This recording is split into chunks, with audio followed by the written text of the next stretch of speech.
Hello, everyone, and welcome to the Good Lawyers Gone Bad podcast. My name is Stuart Teicher. I want to announce something that I'm going to be adding to the podcast. It's a newsletter. As you know, I do a Good Lawyers Gone Bad episode every 2 weeks, and I started these stories because I love exploring corrupt people. But what I don't get to do in these stories is talk about why these corrupt people do the things that they do. That part, the psychology of corruption and power, that really fascinates me. And I believe that the study of that psychology can actually help all professionals. Once you understand how bad people wield influence and power, you can use those same psychological tactics to excel in your non-corrupt way. And that is what my newsletter is going to be about. Every week, I'll break down the playbook of the lawyers I cover in this podcast. We'll talk about influence, persuasion, power dynamics, and I'll show you how to use it for good instead of evil. It's called, well, Good Lawyers Gone Bad, the same thing as the podcast. You can subscribe for free at my website, goodlawyersgonebad.com. There's a sign-up page right there on the home page. Today's episode is going to take us back a couple of years to the days where anarchy reigned in Chicago. We'll hear about a guy who took one of the biggest criminals in the world on and won. Sort of. If you like the podcast, please subscribe. It would be great if you could leave a rating and a comment on whatever podcast platform you listen on. So sit back and enjoy today's episode, Easy Eddie's Hostile Takeover. I think that after listening to these various podcast episodes, you're probably starting to get to know me a little, right? I mean, me and my family. If you listen to the Giuliani episode, for instance, then you got to know my mother a little bit. And I'm sure I've talked about my kids here and there, but did I ever tell you that my wife and I are high school sweethearts? Oh, aren't we the cutest ever? Right? I know we are. We met in high school when we were teenagers, and we've been together ever since. And my wife always says that we're never going to get divorced because we'll fight over the kids.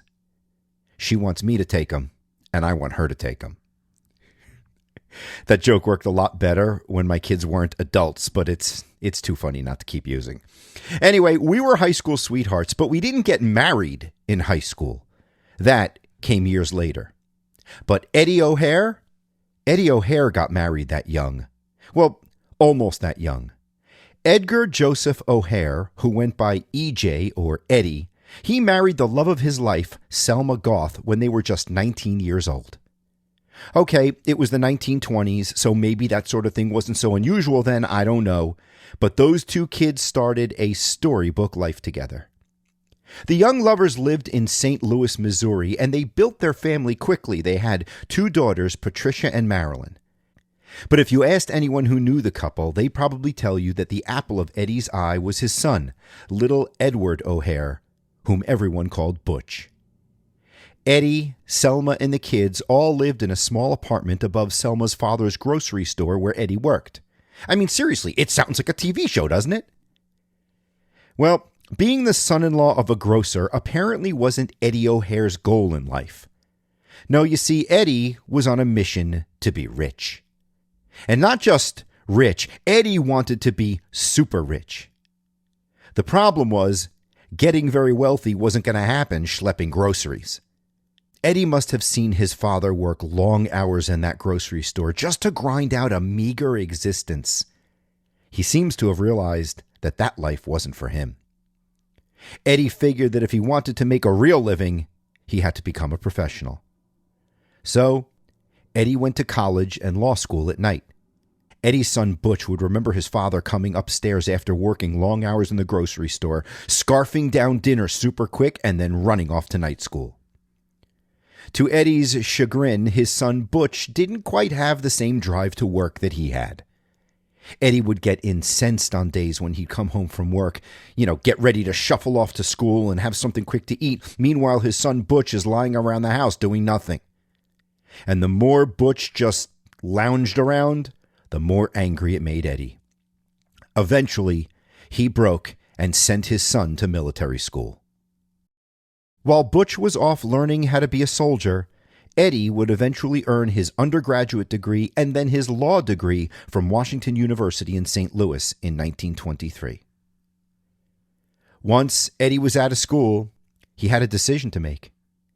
It would be tough to build the type of law practice that would generate the amount of fees he needed to make himself super rich. I mean, think about it. A person who came from his background, you could represent the grocers of the world like his father-in-law, but there wasn't a whole lot of money there. He could go after wealthy business titans as clients, but the chance of snagging those kinds of clients was slim to none. They usually use large, sophisticated law firms for their work. No, Eddie knew that there was only one path for him to take if he was going to make the kind of dough that he wanted to make. It was with the criminals. Oh, Eddie didn't want to defend the criminals. No, Eddie wanted to be part of the criminals. Eddie knew that associating himself with the criminal underworld would be a much simpler way to make his fortune. And since he was looking for the easy way to the top, well, that's probably how he got his nickname. Easy Eddie. So, after Easy Eddie got out of law school, he bet on himself. He rolled the dice and opened up his own law firm. It didn't take very long before he hit it big.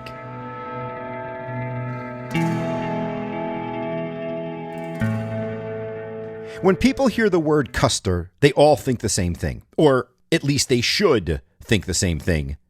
And that thing would be ice cream. Oh yeah, soft-serve custard like the kind that they serve on the boardwalk down the shore. I love it. But I didn't say custard. I said Custer. And when most people hear the name Custer, they probably think of Custer's Last Stand.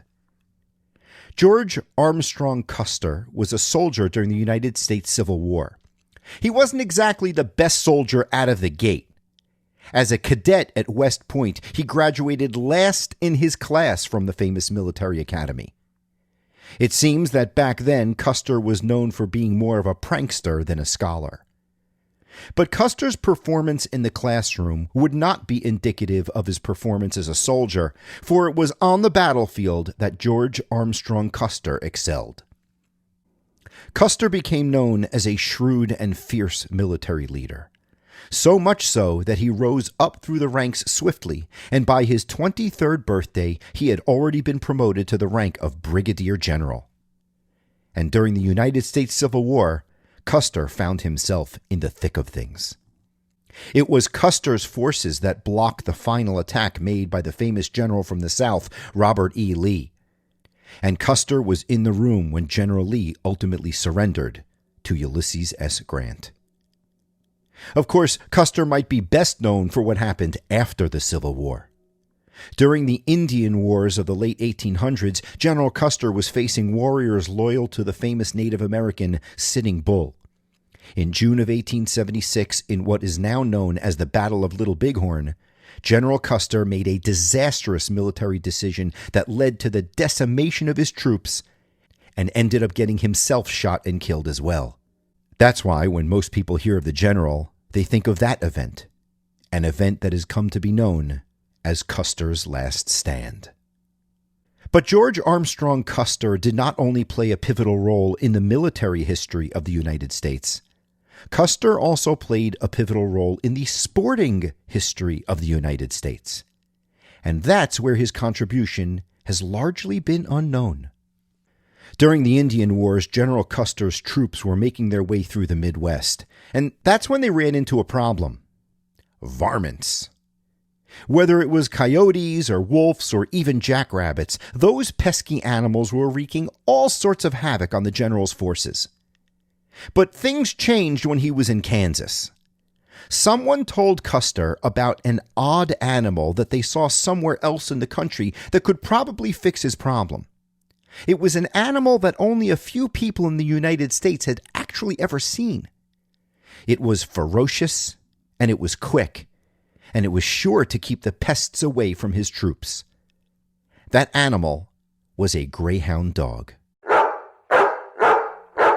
There were no greyhounds in Kansas at the time. In fact, there were only a few greyhounds in the entire country.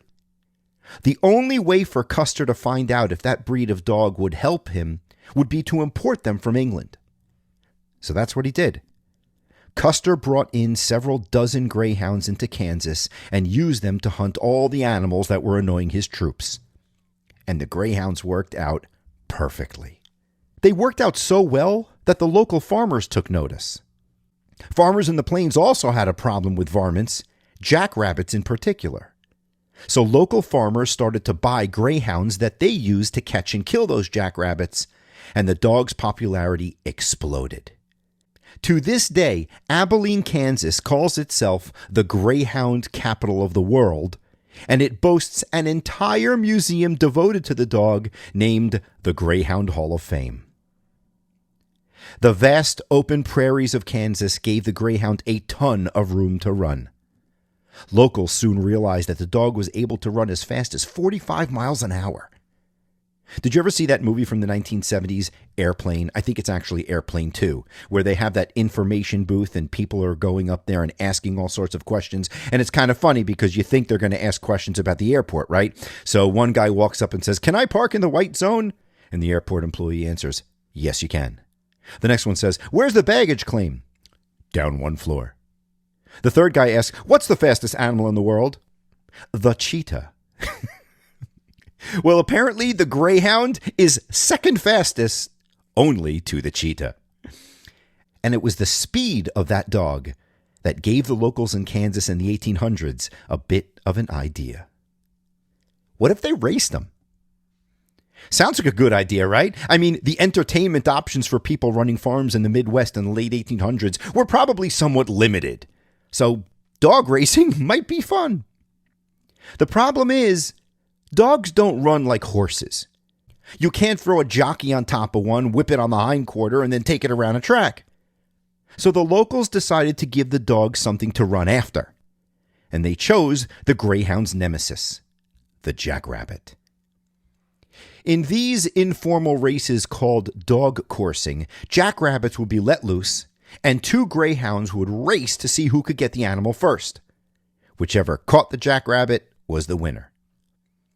Dog coursing became quite popular and it spread throughout the country, but the appeal of the spectacle was somewhat limited.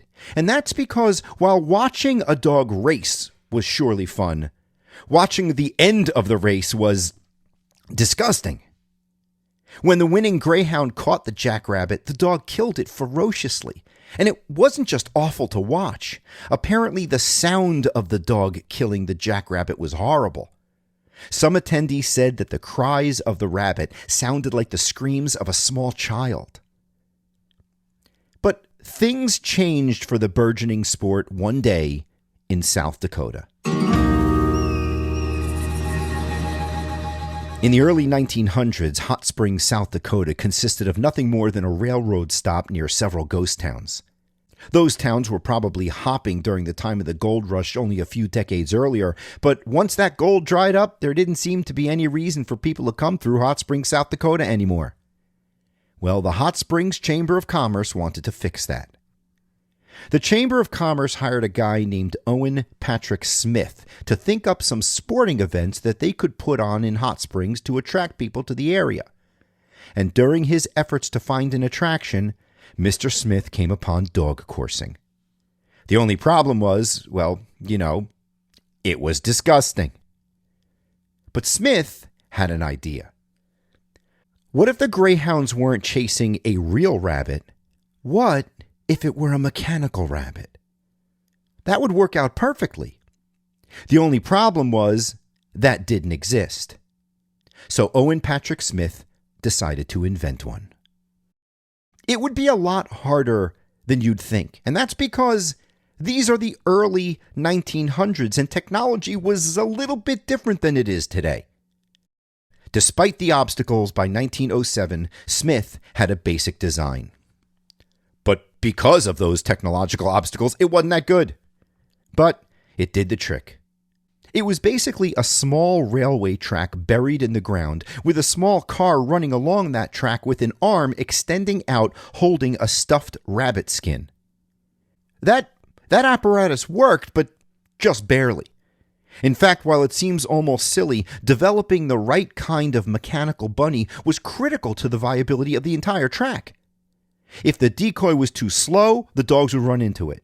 If the whole apparatus was too big, the dogs would trip on it.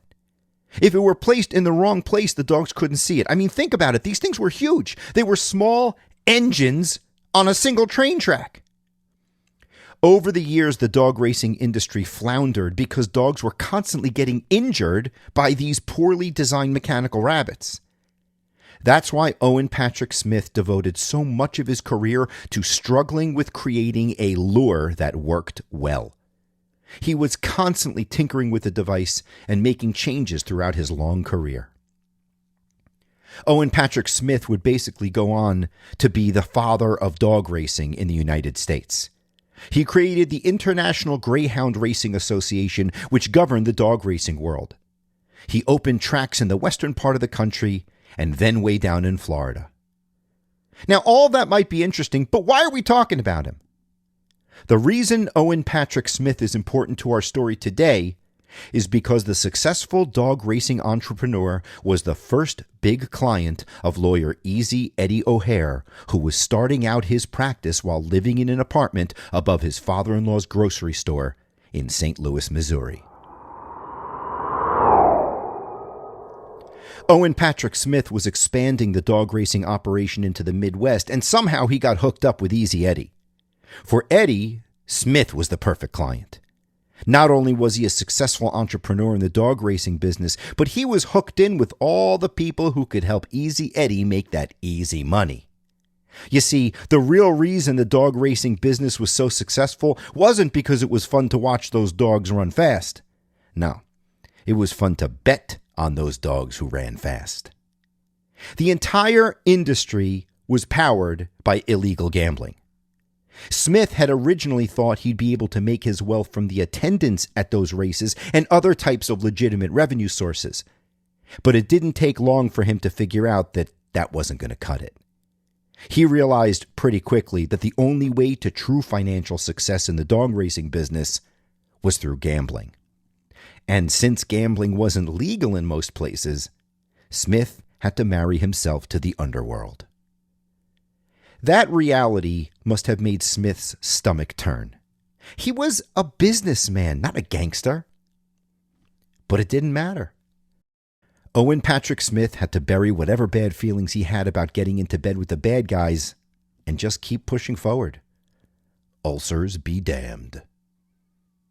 While Smith might have been upset by that reality, his lawyer, Easy Eddie, he was not. Actually, that seemed to be exactly the type of clientele that Eddie was looking for. The legal road to riches would have been difficult with clients who were above board, but the not-so-legal avenue provided a bit of an easier path to fortune. Owen Patrick Smith gave Eddie a ton of work. Eddie began to make so much money that he was soon able to move his family out from the small apartment above the grocery store and into a big old house. He did so well that he moved his family into a huge home, complete with a swimming pool and skating rink. One of the cases that Smith had Eddie working on was the crowning achievement of Smith's career. After years of working on all different types of mechanical rabbits, Owen Patrick Smith had finally created the design for the perfect lure.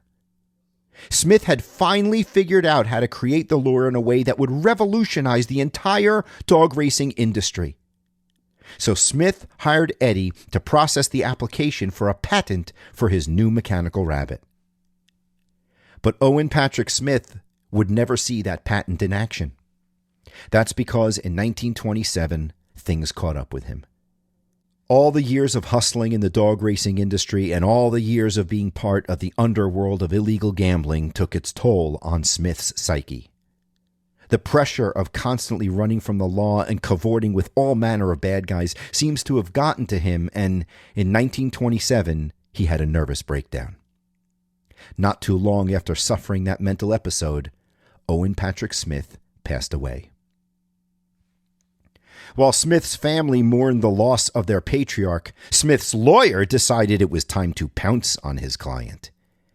Easy Eddie knew that his client had something valuable in that patent, and he certainly knew that his client's family was vulnerable. So, right after Smith died, and while the body was still warm, Easy Eddie O'Hare negotiated with Smith's wife to buy the patent for that revolutionary mechanical bunny. Articles that talk about the approach Eddie took describe his actions as dubious. I think that might be an understatement when you consider what he did as soon as he was able to pry that patent from Mrs. Smith's hands. Easy Eddie divorced his wife, left his kids, and darted off to Chicago. Why Chicago? No one knows for sure, but chances are that Easy Eddie thought that the people he needed to make his new patent work for him were located there. After all, he was in a business that thrived off illegal gambling, and if you were looking to make some money in illegal gambling, the place to go in the 1930s was Chicago. That's because one of the most notorious and successful mobsters was there at the time. And Easy Eddie O'Hare was gonna bag him. Oh, but Eddie wasn't going there to get that mobster as a client. No, Easy Eddie was looking for a partner. Some criminals turn to crime out of desperation. Some criminals are born into crime families. But the most famous criminal in the 20s and 30s was created by the United States federal government. Born in Brooklyn in 1899, Alphonse Capone came to Chicago in 1919 to work for crime boss Johnny Torrio. It was perfect timing because 1 year later, the U.S. government would ban the sale of alcohol throughout the country in the law known as Prohibition. Capone was perfectly situated. The Torrio gang started to make enormous profits in bootlegging throughout Chicago. Capone helped his boss build an empire of speakeasies, breweries, and distribution networks that helped supply illegal liquor throughout the city. 1925, however, was a terrible year for Johnny Torrio. You see, someone tried to rub him out. Such is the life of a mobster, I guess. Well, after Torrio was maimed in that attempted murder, he got spooked. And it was so bad that he retired from the mob completely. Johnny Torrio then handed the reins over to his next in command, and the legend of crime boss Al Capone was born. He was only 26 years old. Capone made sure that he would be the one and only boss. He consolidated power through a combination of violence, political corruption, and business smarts.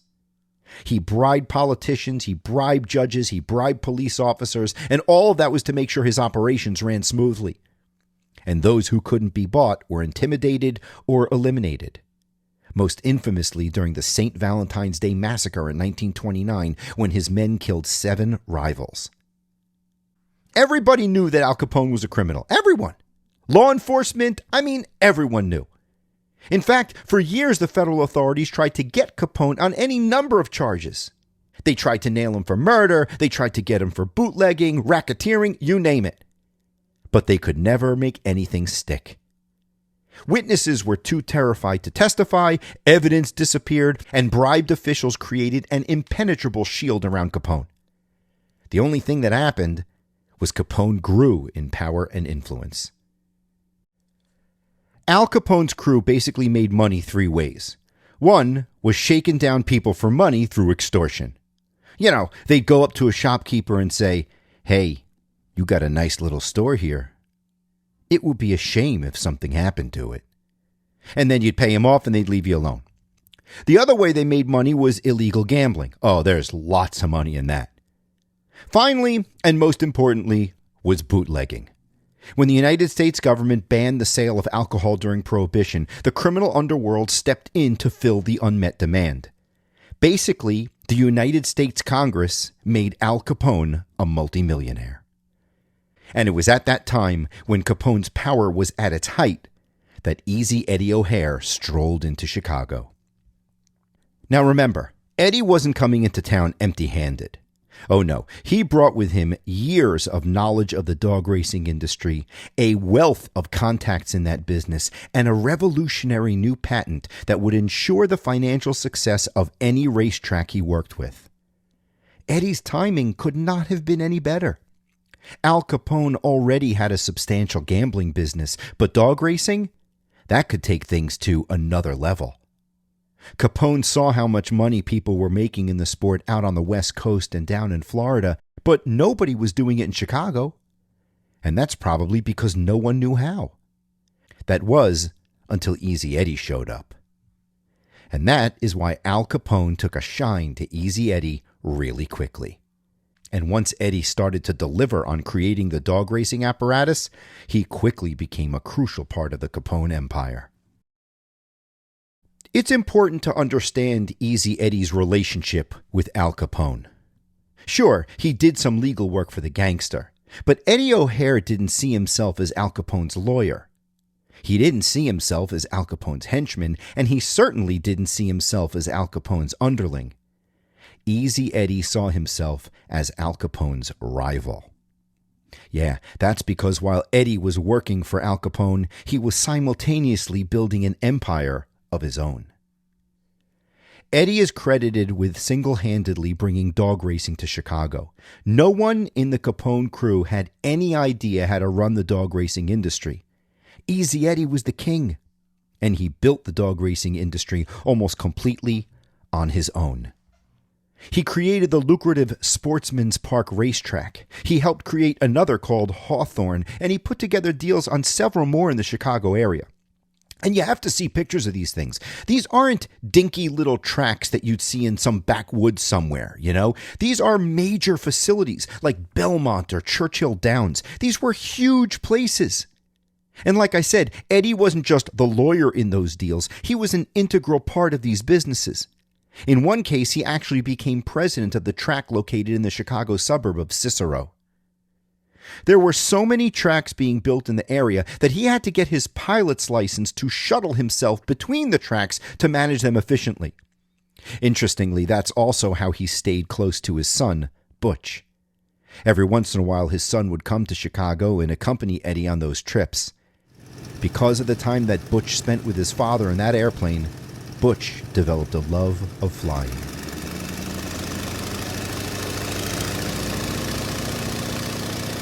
In the 1930s, Al Capone was staring in the face of some serious problems. A lot of people in the country were criticizing Prohibition. The policy had been an abject failure, and the powers that be realized that it gave rise to the flourishing mafia underworld. That's why there was talk around the country about repealing the law. That was going to be a problem for Capone's operation.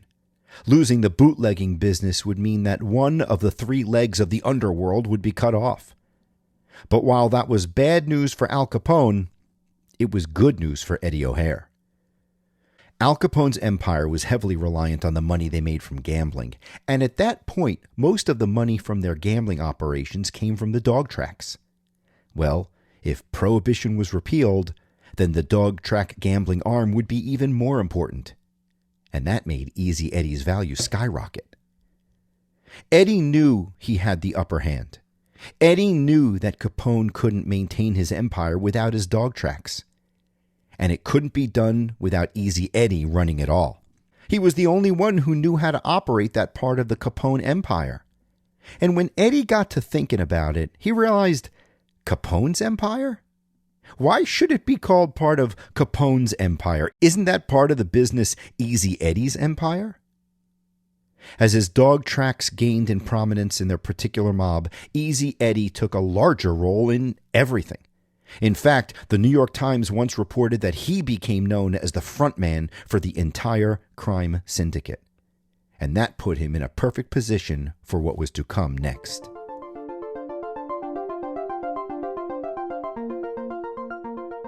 For years, the authorities were trying to take down Al Capone, but they were never able to get him. They went after him for the violent crimes he committed, like extortion and murder, but nothing stuck. Elliot Ness famously tried to topple Capone's bootlegging operation, but no matter how many times he broke into Capone's storehouses and busted up his booze containers, it didn't stop the operation from operating. The longer Capone remained free, the more aggravated the federal government became. And after a while, there seemed like there was no hope of anything changing. No one would speak up against Capone because everybody knew what happened if you did. Those would be the last words you uttered. But in 1927, the feds got a big break. And it came from the courts. In 1927, the United States Supreme Court decided a case that would change law enforcement forever. It's such a critical case that it's actually important to this very day.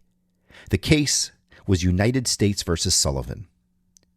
Manny Sullivan was a bootlegger in South Carolina who made a ton of money on illegal liquor sales. But, like most criminals, the feds had a tough time making the bootlegging charges stick. So the government tried a different angle. Instead of going after Sullivan for violating the laws against prohibition, they made a novel argument and went after him for tax fraud. You see, the feds noticed that Manny Sullivan made an awful lot of money being a bootlegger, but he never filed any tax returns. That meant he didn't report any of the income he made from those liquor sales.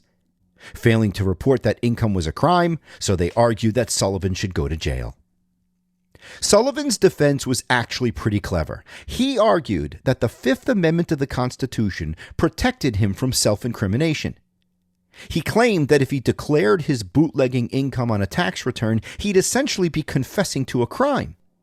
Well, the whole point of the Fifth Amendment is that the government can't force you to confess. So that must mean that the government can't force you to file a tax return where you admit to committing a crime, right? Wrong. The Supreme Court said you still have to file a return and pay taxes on illegal income. They rejected the Fifth Amendment argument and said, even criminals owe taxes. Now, that might sound like a technical tax ruling, but what it actually did was hand law enforcement a powerful weapon against organized crime. Before the Sullivan case, the feds needed witnesses who saw violent crimes that the mobsters committed. But when it came to getting those witnesses to testify, they came up empty every time. Members of the public kept their mouths shut lest they be murdered, and members of the mob abided by the omerta, the code of silence. Above everything else, you never, ever cooperate with law enforcement. You don't talk to cops, you don't testify, you don't become an informant. If you're caught, you take your prison sentence. But with tax fraud cases, things were a little different. All the feds needed to show was that the bad guys made income and that they didn't report it. Now, it wasn't completely simple because you still needed some witnesses. Even if you had receipts and other documentation that could hurt the mobster, you still needed a witness to testify that the document you're entering into evidence was authentic. You see, in the law, papers don't just jump into evidence. You need someone to tell the court what the document is and attest that it's an authentic document. But in tax fraud cases, those witnesses are different than those violent crime cases. The witnesses the government needs in a tax case, well, they're not hardened criminals. They're bookkeepers and accountants. The feds had a lot more leverage with those kinds of people because they could be pressured. Bookkeepers who helped mobsters hide money would be considered accomplices in those schemes, which meant that the feds could threaten them with jail time if they didn't cooperate. And while a seasoned mobster might be willing to, take a 5-year stint in prison in return for keeping his mouth shut, a bookkeeper would probably not be so willing. They don't hold by the same code of silence. And plus, in those tax cases, you don't need that many witnesses. You might need a whole bunch of eyewitnesses to a violent crime or a gambling conspiracy. But in a tax fraud case, a single witness might go a long way. Most of the evidence in tax fraud cases is documentary evidence, and those documents are often created by the same person. Sometimes you might need only one person to authenticate a trove of incriminating documents. As you can imagine, the authorities who were trying to catch Al Capone decided that they should take the lessons of the Sullivan case and apply them to Capone. So the feds brought in an IRS investigator named Frank Wilson to spearhead the effort. Frank Wilson was probably licking his chops. The case looked like a slam dunk. Capone lived an opulent lifestyle. He had big houses and expensive toys, and he spent money hand over fist. The government estimated that his income from 1 year alone was over $50 million. And yet, Al Capone never filed a tax return. Ever.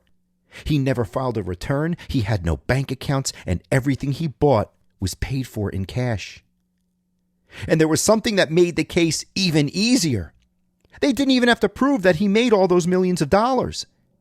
To get Capone on tax fraud, all the revenue agents had to do was prove that Al Capone made at least $5,000 in a year.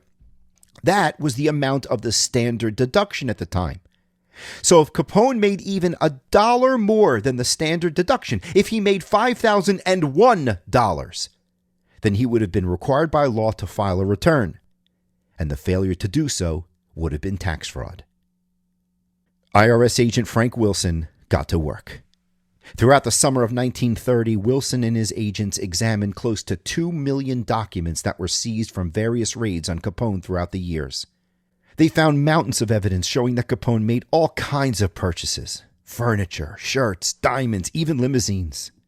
The man's spending habits were incredible, and the things that he bought were extravagant. There was an incredible amount of proof of all of that. But there was nothing about income.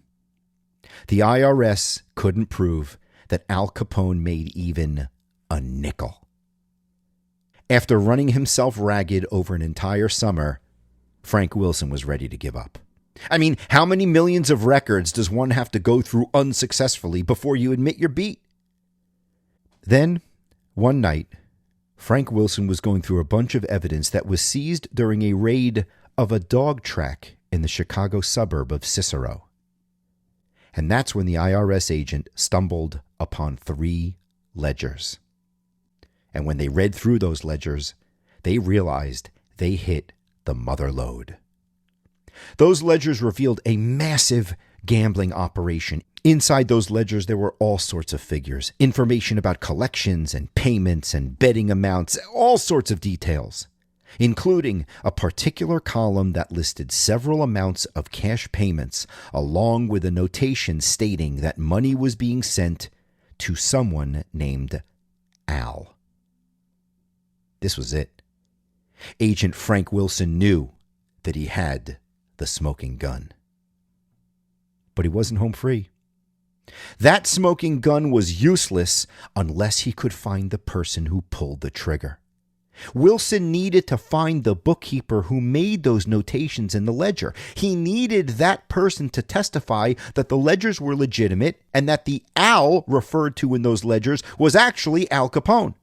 If he didn't have a person who could make that connection, he might as well not have had the ledgers altogether. They'd be useless. Frank Wilson went back to work hunting for the bookkeeper. And it didn't take him long to get frustrated all over again. He simply couldn't figure out who the bookkeeper was. Wilson talked to tons of different people searching for the name of the person who kept those books. He spoke to store owners and real estate agents, accountants, hotel clerks, you name it. But everybody either clammed up or just didn't know. IRS agent Frank Wilson was at his wit's end. He was so close and yet so far. He found books and records and ledgers, and they had all the information that seemed to sink Capone, but he was missing the critical link, the person who could tie those ledgers to the mobster. Who was the bookkeeper? Who was the person that created those ledgers? Frank had no clue. Wilson had one last idea. Frank knew that Al Capone loved to boast, and that his favorite audience for that boasting were the reporters. So Frank Wilson contacted a bunch of reporters who worked the crime beat and asked them if maybe any of them had any leads that could help Wilson figure out who this bookkeeper might be. And when Frank Wilson talked to a reporter from St. Louis, Missouri, he got an interesting response. The reporter told the IRS agent to reach out to a guy that was originally from the St. Louis area and happened to be on the inside of the Capone gang. A guy named Easy Eddie.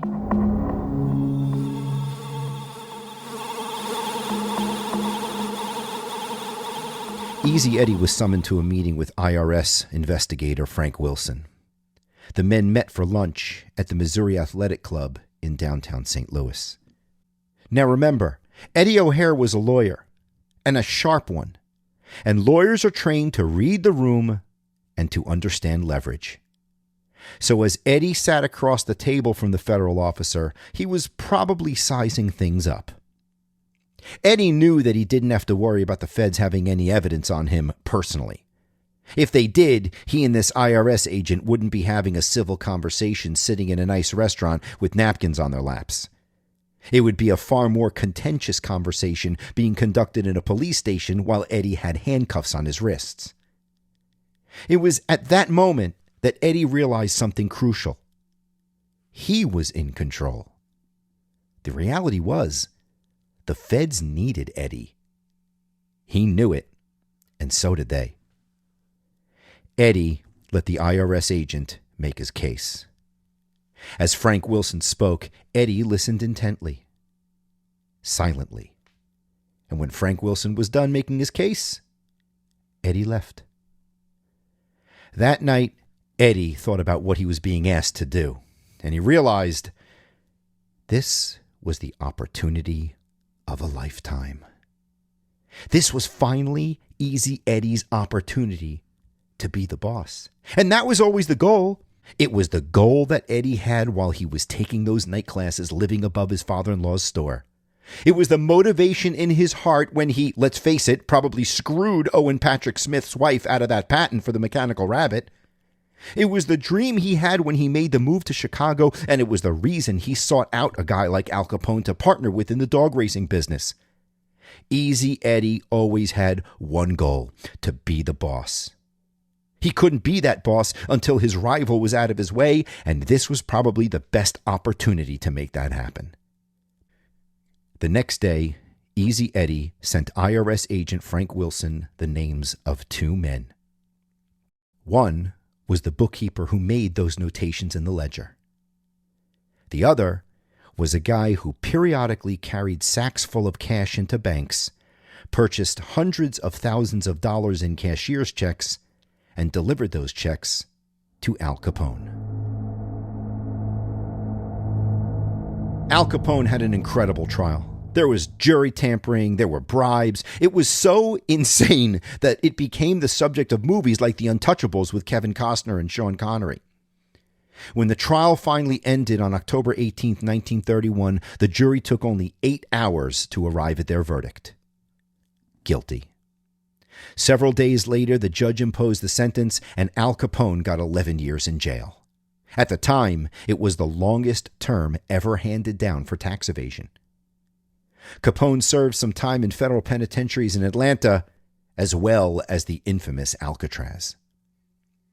Everybody who's ever tried to explain why Easy Eddie sold out Al Capone got it all wrong. Some people say that he did it because the feds had information about Eddie and he was trying to save his own ass. That's garbage. They had nothing on Capone, and there's no evidence to show that they had anything on anybody else, including Easy Eddie.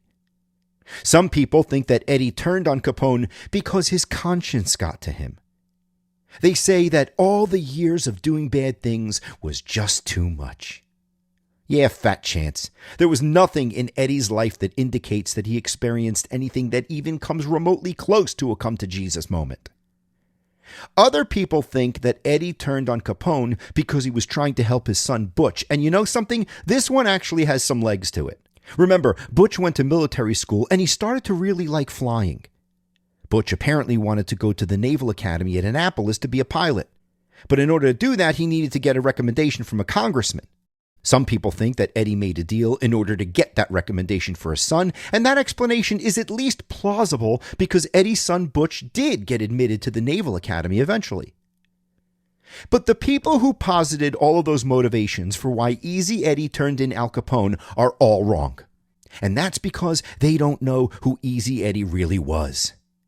They think he was Capone's lawyer. He wasn't just Capone's lawyer. He wasn't a business associate. He was a rival in waiting. Easy Eddie had always been positioning himself to be the boss. At every step of his career, he was positioning himself to be the head honcho. When he needed the knowledge of the dog track industry, he learned from Owen Patrick Smith. When he needed the critical patent, he got it from Smith's widow. When he needed the connections and the muscle to create the dog tracks, he got it from Capone. And after he got what he wanted from everyone, when the time was right, he sold them all down the river. He dumped his wife when he left St. Louis. He left Owen Patrick Smith's widow with probably nothing, and he dumped Capone when it suited him too. Now, you would think that when Al Capone found out that Easy Eddie sold him out, that he'd have Eddie killed. That didn't happen. Capone went to Alcatraz, and Eddie took control of the dog tracks. Why? Probably because when Easy Eddie assumed the leadership of that gambling empire, he was making a ton of money for everybody. Oh yeah, Eddie's bet paid off. When Capone went away to jail, Eddie's income went through the roof. In 1 year alone, the profits he personally took home from the operations of just one of his tracks totaled, by today's numbers, the equivalent of over $1 million. But while Eddie O'Hare was having an easy time running dog tracks, Al Capone was having a tough time in jail. Capone struggled with syphilis that he caught from a prostitute years before. And because of his illness, he was granted early release after serving about 7.5 years. Shortly before Al Capone's release, Easy Eddie left work at the Sportsman's Field Track in Cicero. He was wearing a 3-piece suit and a matching hat. He climbed into his Lincoln Zephyr and drove away, heading home. When he got to Ogden Avenue, a black sedan pulled up alongside him. 2 men wearing overcoats and hats pointed shotguns out the window and emptied them both into Easy Eddie's car. Eddie was shot in the head and the chest, and he died instantly. His car continued to careen down the road, coming to rest after striking a light pole. When police pulled him out of the car, they found a gun, a rosary, a crucifix, a religious medallion, and a poem clipped from a magazine which read in part, "The clock of life is wound but once, and no man has the power to tell just when the hands will stop." 8 days later, Al Capone was released from prison. No one was ever caught or prosecuted for Easy Eddie's murder. I guess all debts have to be paid eventually. On a February morning in 1942, right in the middle of World War II, the aircraft carrier USS Lexington was steaming through the Pacific Ocean. Fighter pilot Lieutenant Butch O'Hare spotted 9 Japanese bombers bearing down on his carrier. He was all alone. Butch's wingman had to turn back a few moments ago because his gun had jammed, and that left Butch alone against those 9 enemy aircraft, all but impossible odds. Without hesitation, O'Hare dove his F-4F Wildcat into the enemy formation and in only 4 minutes shot down 5 of those bombers while dodging their return fire. The rest of the planes bugged out. His actions likely saved the Lexington and hundreds of sailors from destruction. The nation, desperate for heroes in those dark days of the war, embraced the 27-year-old aviator, awarding him the Medal of Honor and making him the face of American courage. But nearly 2 years later, on a dark November night in 1943 near the Gilbert Islands, Butch's luck ran out. He was on a nighttime combat mission when his aircraft was shot down, and Butch perished. It was a heartbreaking end for a genuine American hero. As an homage to that great aviator, a man who sacrificed his life for his country, politicians in Illinois decided to rename the Orchard Airfield in his honor. From that day on, the Orchard Airfield would be known as Chicago's O'Hare Airport, a facility named after a hero aviator who just happened to be the son of the lawyer who sent Al Capone to jail. Hey everybody, remember I'm adding that newsletter to the Good Lawyers Gone Bad universe. Go to goodlawyersgonebad.com and you'll find a sign-up form right there on the homepage. This week's newsletter will actually be about the lawyer from a previous episode, Crushed by the Caseload. So if you haven't heard that one, go back and give it a listen. But going forward, I'll be doing a deeper dive into the psychology of the lawyer who is the subject of the current podcast episode. Please rate and leave a review of the podcast wherever you listen to Good Lawyers Gone Bad. It really helps. Thank you very much for listening, and Haley, drive carefully.